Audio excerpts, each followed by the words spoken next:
আপনজন ক্লাব থেকে ভট্টপুকুর এলাকা পর্যন্ত পানীয় জলের সমস্যায় জর্জরিত জনগণ।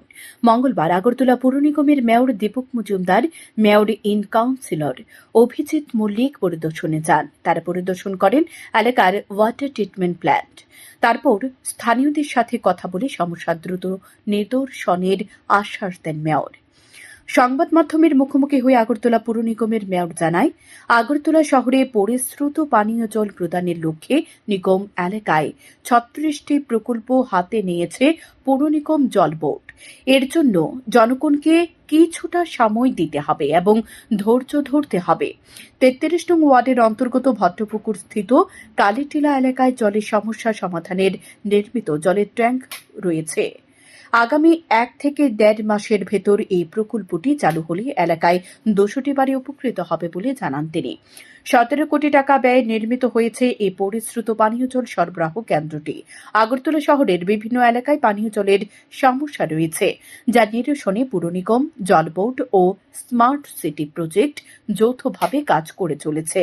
সমস্যা সমাধানে নিগম আন্তরিক, ফলে এই প্রকল্প চালু হলে শহরের জলের সমস্যা কমবে বলে আশ্বস্ত করেন মেয়র।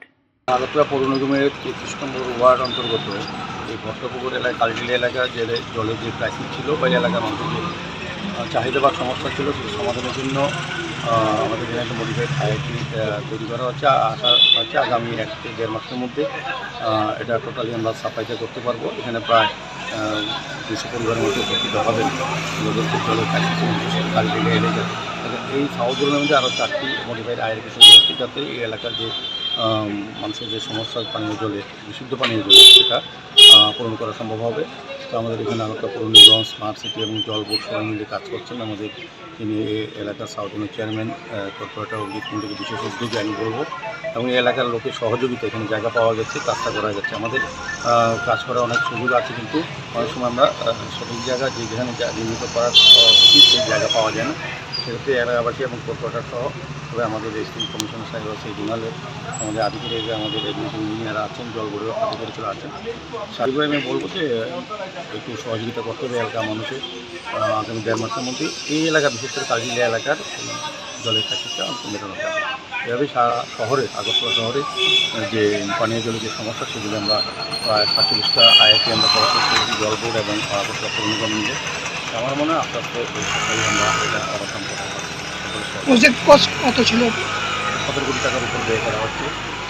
এইভাবেই সারা আগরতলাকে পানীয় জল সমস্যা মেটানোর জন্য বিভিন্ন পরিকল্পনা আমাদের সরকার, স্মার্ট সিটি, আমাদের পৌর নিগম এবং জল বোর্ড বিশেষ করে আমি বলবো উদ্যোগ গ্রহণ করেছে। একটু ধৈর্য ধরতে হবে, যে কাজগুলি এতদিন করা সম্ভব হয়নি, এখন আস্তে আস্তে কাজগুলি করা শুরু হয়েছে এবং আমরা চেষ্টা করছি। আমাদের আধিকারিকরা চেষ্টা করছেন এখানে পানীয় জলের যে সমস্যা, এটা নিয়ে আমরা কথা বলেছি। আগামী ১.৫ মাসের মধ্যে কালীটিলা এলাকা যে জলের ক্রাইসিসটা আছে, পানীয় জলের, বিশুদ্ধ জল পরিবেশন করার ক্ষেত্রে আমাদের আগামী ১.৫ মাসের মধ্যে আমরা করতে পারবো বিশ্বাস রাখি। সারা আগরতলা শহরে জলের যে ক্রাইসিস বা বিভিন্ন যে ড্রেন, রাস্তা, নিকাশি ব্যবস্থা, আলোর ব্যবস্থা, সবগুলি করার চেষ্টা করছি। ছোটো ছোটো রাস্তা, ড্রেনগুলি এই এলাকা আজকে পরিদর্শন করেছি। এটা প্রয়োজনীয়তা আছে, চেষ্টা করবো যত সম্ভব কাজগুলি করার জন্য। পাশাপাশি এদিন মেয়র এলাকার রাস্তাঘাট, জল নিষ্কাশন ব্যবস্থা এবং হাওড়া নদীর দুপাশে তৈরি হওয়া স্মার্ট সিটির কাজ পরিদর্শন করেন। শান্তন টিভি।